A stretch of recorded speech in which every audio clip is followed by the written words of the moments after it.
It's tournament time for OVC softball, and we talk about it with Jane Worthington on this week's show. Jane off to Oxford, Alabama again, just 4 teams this year. So Jacksonville State, Eastern Kentucky, Southeast Missouri, and Austin Peay, and each team knows the other very well. It's going to be an interesting tournament. No, it for sure will be. And it's only 4 teams, but it's 4 really good teams. So that's going to make it interesting in itself. You have Austin Peay in the first round on Thursday in this double elimination tournament. You played them without pitching Molly Pollock last weekend, lost 2, and then the last game was canceled. So you come into this game knowing what they're about, but hopefully having another card in your pocket. So what did you learn from that series that you can apply to the first tournament game? Well, I think the thing that we learned is that we're going to have to use all of our tools. So we're going to sit down and take a look at their hitters and see which pitchers are best against their individual hitters. The good thing about what we have is we do have some options. And then the other thing is that we've just got to make plays. If we can make plays, we can play with anybody. If we can field the ball, we can play with anybody. But we can't just sit around and wait for something to happen. And then when we do get it, we've got to take care of the softball all the way around. And if we do that, then we can play with any of these teams. If we don't, we're going to be in trouble. Everybody talks about peaking at the right time. It's the opposite for Eastern Kentucky right now. After that 7-game winning streak, you've lost 4 in a row. You had 3 more games canceled. So you don't go in on a hot streak, but you go in with a team that's a veteran team that can turn it around. And doesn't it come down to making the right pitch and just eliminating these errors that have cropped up in the last 8 games? 100%. If we just play errorless ball and then don't hang pitches or walk people, we can get away with missing our spot once in a while, but we can't do it all the time. And then we can't put people on base without them actually earning it. So no, we've got to take care of the softball, and you're absolutely right. That's what we need to do. How do you go in and play loose and lose the pressure? Because it almost seems like the young ladies, because they've had such a great season, including last year and this year, that they're pressing rather than just being themselves. What do you say to them psychologically? Well, you're right. But my hope is that school's out, finals are over. There's nothing else that they have to worry about at this point. The only thing that they even need to think about is just going out there and playing some softball, where, the last few weeks, I know a lot of them were a little bit stressed out about classes. And then this year's just been just so very different all the way around with COVID and just not being able to get together as a group and as a team. So this has just been a really, really unusual year. Now, with that being said, I'm hoping that with that, softball is all we have to focus on right now. That's it.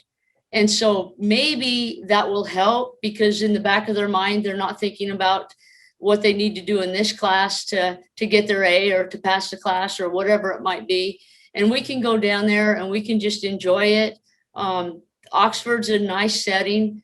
The only bad thing about Oxford is that it's in Jacksonville's backyard. Other than that, they do a great job. They make the tournament fun, and it's a good environment.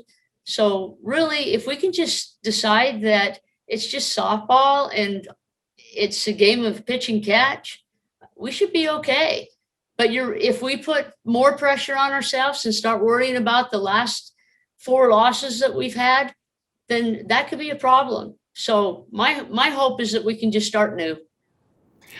As you look at the field, does outside of EKU, does another team have an advantage? Southeast Missouri came from behind to win the regular season, so they're the 1 seed. As you said, Jacksonville State basically home games is the 4 seed. So does anybody get it? If you were going to be an analyst, does anybody get the favorites role here?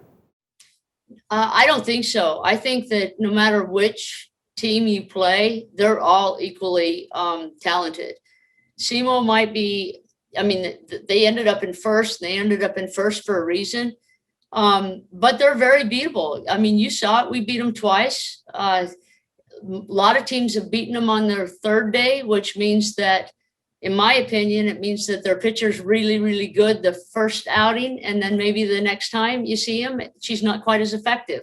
So I think that whichever team wins it is just going to be the team that happens to have everything clicking and is error-free and is playing just with wild and abandon with no stress.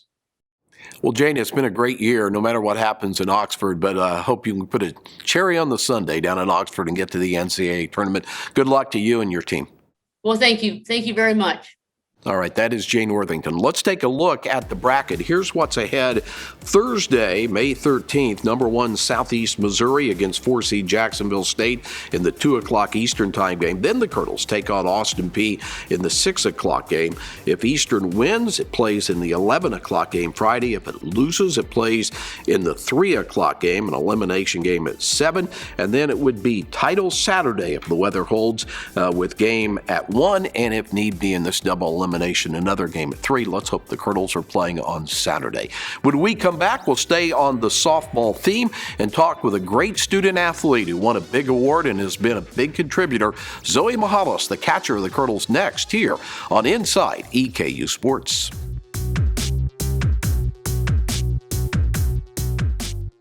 So if I buy this today, I get free service for life? Something like that. Congratulations. Thanks. What is this? Oh, it's standard. It's in the contract. So I get all this for free? Yeah, something like that. I trust you too. You can keep the pen.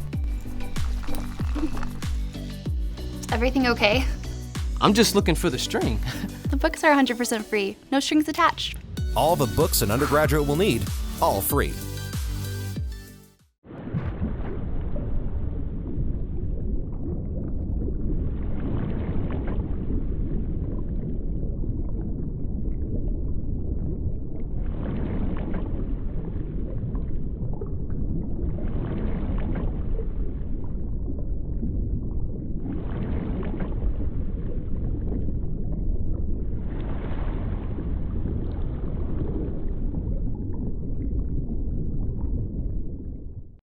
We're now joined by redshirt junior catcher Zoe Mahalis, one of the leaders on the team.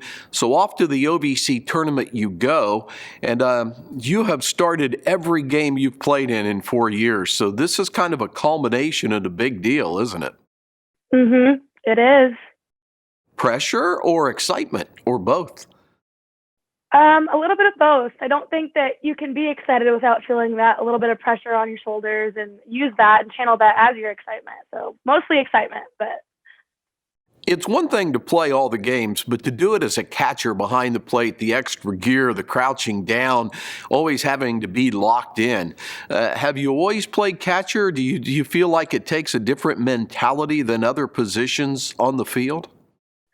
I have always caught my entire life. In high school, I played a little bit of shortstop, a little bit of first base, but I think catching is definitely the most mentally taxing, just because you're involved in every single play in the game, every single pitch. You see what's going on. You're the only person on the field that sees everything that's happening in front of you. So it takes a lot of communication and definitely a lot of physical skill back there, lots of squatting up and down.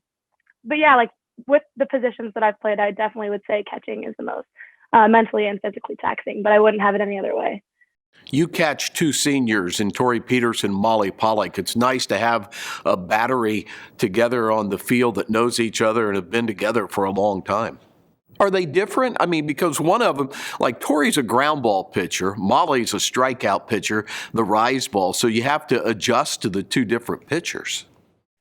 Yeah, and that contrast really helps us in the game because we can bring Tori in, start Tori, and she'll throw those drop balls, those change ups, get the hitters a little bit off balance. And like you said, get those ground balls for our infield to field and get those outs. And then that contrast of Molly coming in with her curveball and rise ball really keeps those hitters on their toes because it's 2 completely different trajectories that the pitch is coming in. So that's been really helpful for us in the long run for sure. You've had a great career, but this year you had 2 weeks. I look back, 5 home runs in 6 games, started at Kentucky, kept it going at Southeast Missouri, and then I think Tennessee Tech at home. You just all of a sudden found this surge of power. What were you doing so well at the plate in those games? I think the trick to that is just stepping in and being where your feet are. I know that myself, I have a tendency to put pressure on myself where it's not needed. So stepping into the box and just being where your feet are and taking that pressure off yourself and just saying, hey, if it's a strike, I'm going to swing and I'm going to swing hard. So that was my mindset those games. I've tried to continue that mindset for the rest of the season and just get bat on ball when it's a strike. First games in the OVC tournament will be against Austin Peay. You lost 2 down there last Saturday. You will go against the 1 seed if you can get against them in this 4-team tournament. Southeast Missouri, you won 2 of 3 there. You won 2 of 3 against Jacksonville State. So all these teams at the top of the conference, you all know each other, right? I mean, what do you think about the field? Pretty balanced, it seems. Yeah, and something that we're lucky, but also that kind of hurts the rest of the conference is that there's only 4 teams that get into tournament this year. And the good news is we've seen these teams, and we know that if we play at the top of our game and come ready, that we can beat all of them. And lucky for us, we just played Austin Peay, so we know what to prepare for. They might be a little confident going into this series, this first game, because they did just get 2 wins over us, but we didn't bring our best game, so we plan on doing that this Thursday. Let's go off the field for a moment. You've been an exemplary student athlete here at Eastern Kentucky, and at the Colonel Choice Awards last week, you were named the winner of the Athletic Director's Leadership Award. That's one of the most prestigious awards because it exemplifies leadership and achievement in both your sport and in the classroom. What does that mean to you, Zoe? Well, it means a lot to me. And like I said at the awards, I've been very lucky and blessed to be put in positions of leadership. In the classroom, I'm a English teacher, so I get those opportunities to be up in front of students and submit some essays to some academic journals.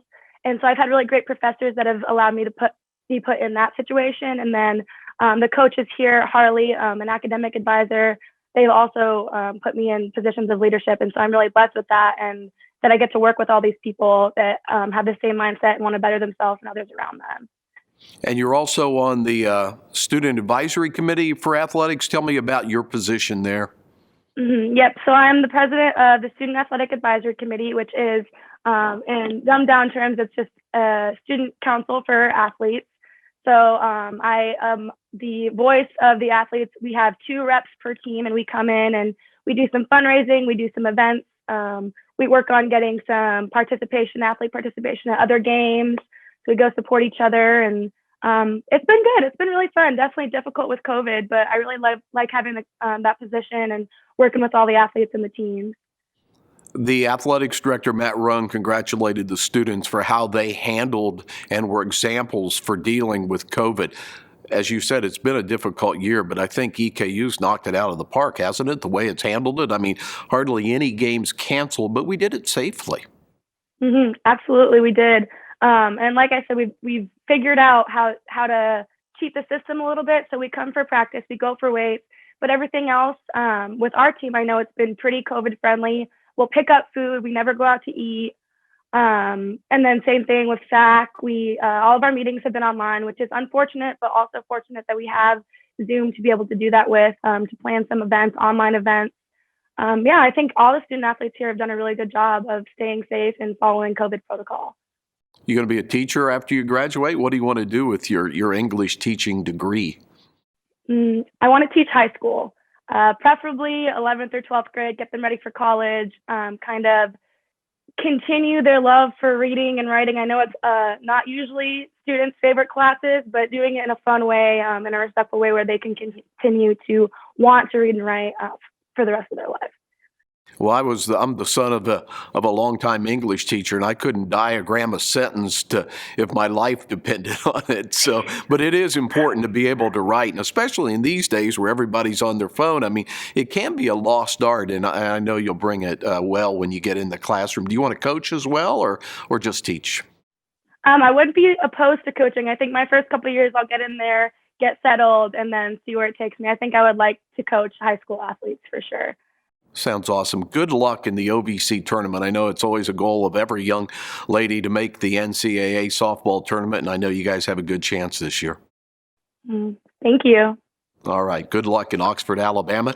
That's Zoe Mahalis, a catcher, one of the leaders on the EKU softball team. And that does it for another edition of Inside EKU Sports. Like and follow all of these social media pages to keep up with the Colonels. Until next time, as always, go Big E.